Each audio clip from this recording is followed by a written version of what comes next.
Hey, Billy Glisan with Powercore 360, and in this video I'm going to explain to you the reasons why your athlete should be working on changing their arm swing in club season. Hey, and stick around to the end and I'll give you free access to our volleyball power hitting 8-week masterclass, to our private Facebook group. You'll see the posts I put up, the analyses I do for the hitters, and exercise tips that I provide as well.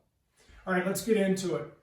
So let's take an example of how many swings are taken by your athlete in a typical club season. Let's say it's a 5-month season, right? So we're going 20 weeks here.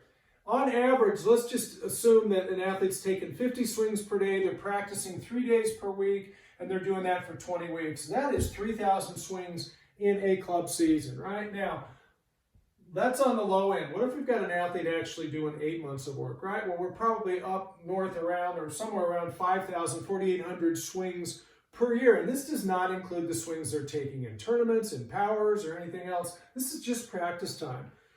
Now, here's what the brain does. The brain's really good at memorizing what it does over and over and over. So if I'm taking swings, doesn't matter how I'm taking them, good swings or bad swings, however I choose to swing and hit a volleyball, if I do it over and over and over 3,000 to 5,000 times per season, my brain's going to start remembering how to do that because the brain's wonderful at memorizing things it does routinely, repeatedly. It's very efficient, right?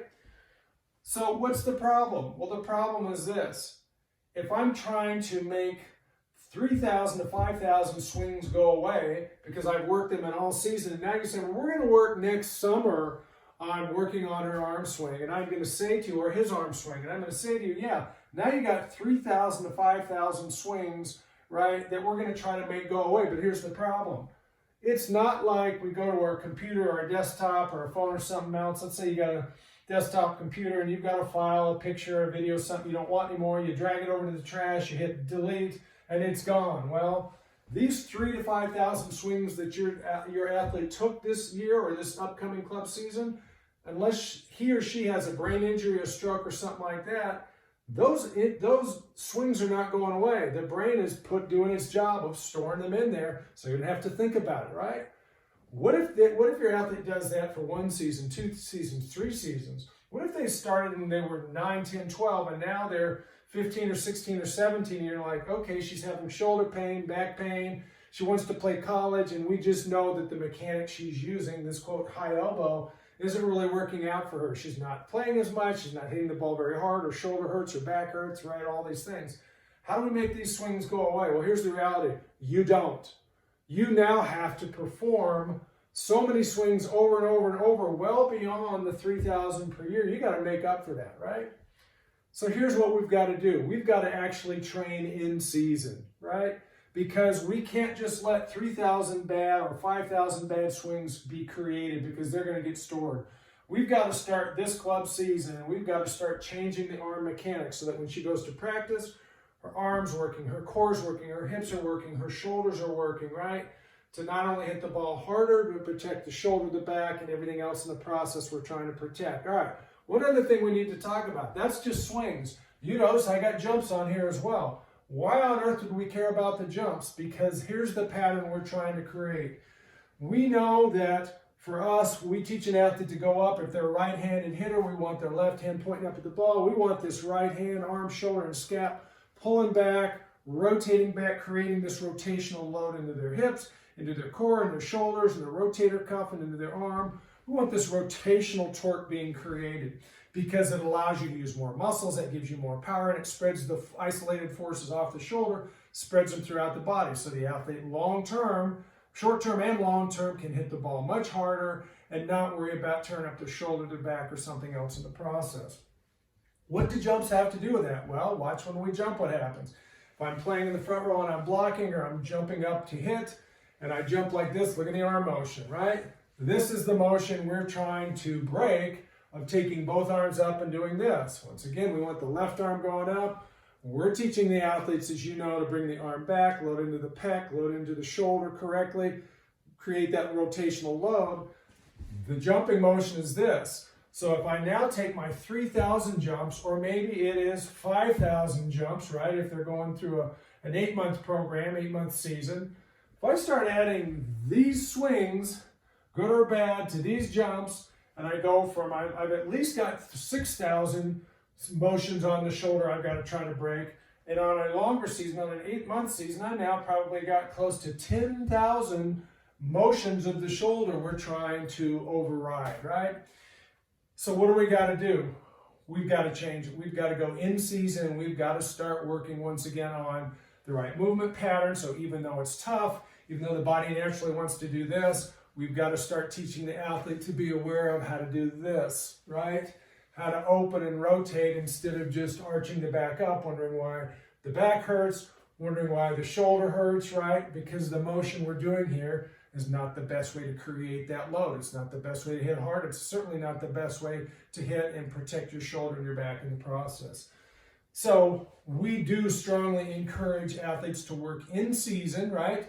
And the good news is if they're only working 2 to 3 days per week here and here, then they've got a couple of days where we can start working with them at home, wherever they want to work on it, to where they can spend the time to start being focused on changing the arm motion, creating good muscle memory, right? Because we said, brain doesn't know the difference between good swings and bad swings. They both get stored in there.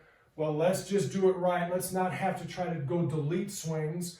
Let's try to create swings where very quickly we can accelerate the development of good arm swing, maximum power, protect the shoulder, protect the back, protect the knees, right? Let's work on both of those together. Is it work? Yes. It's a lot more work, though, if you wait till the end of the season to try to make those changes, because it's really difficult now. All right, who does this work for? Who should be doing this?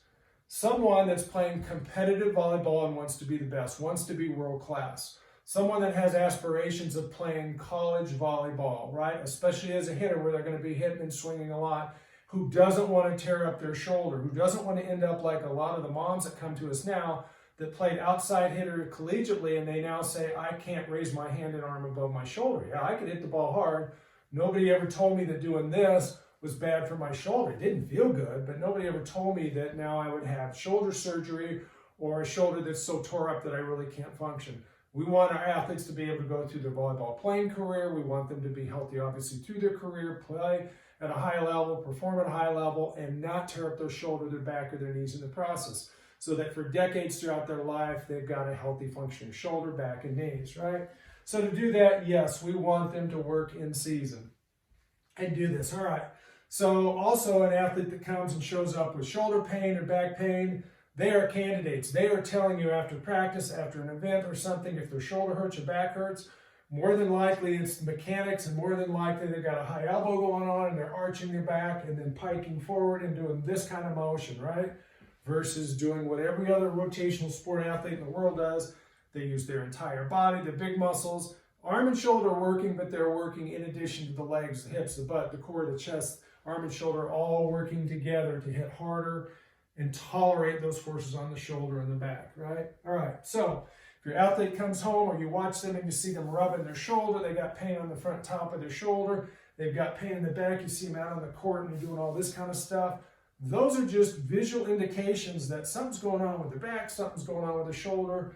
More than likely, it's the swing mechanics they're using, right, to do these kinds of hitting motions. So let's change it. Let's change it in season. We're here to help you with that. All right. I told you if you'd stick around to the end, I'd give you free access to our 8-week Volleyball Power Hitting Masterclass private Facebook group. Look on the links in the video down below. Information's there to access that private Facebook group. Hey, if you like this video, like it down below, subscribe to our channel. If you want further information about our Power Hitting Masterclass, our clinics, our programs, our products, anything about Powercore 360, go to powercore360.com.